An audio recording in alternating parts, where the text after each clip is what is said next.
তাদের যে অত্যাচার আজকে সম্প্রচার করা হচ্ছে না একমাত্র কারণ যাতে আপনারা দেখতে না পারেন, জানতে না পারেন যে আমরা কি লড়াইটা করছি।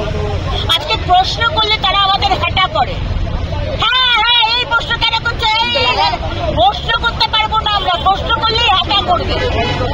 আর আজকে নয়, আজকে প্রথমবার নয়, আমাদের প্রেস কনফারেন্স বন্ধ করে দিয়েছেন স্পিকার মহোদয়, বলেছেন প্রেস কনফারেন্স করে কথা বলতে গেলে পারমিশন দিতে হবে, তাই রাস্তায় এসে আন্দোলন করতে হচ্ছে।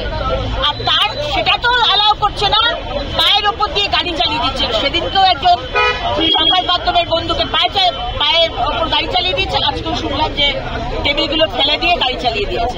কিন্তু আপনি কি ভাবছেন আমরা কি এতটাই নরম যে আপনি গাড়ি চালিয়ে দেবেন, আপনি প্রেস কনফারেন্স রুমে আমাদের কথা বলতে দেবেন না, আপনি মাইক বন্ধ করে দেবেন আর আমরা দমে যাব? ভুল ভাবছেন। আমরা বাংলার মানুষের পাশে আছি, থাকবো। 26-এ মোদী সরকার আসুক, 10 টাকা করেই আলু বিক্রি করবো।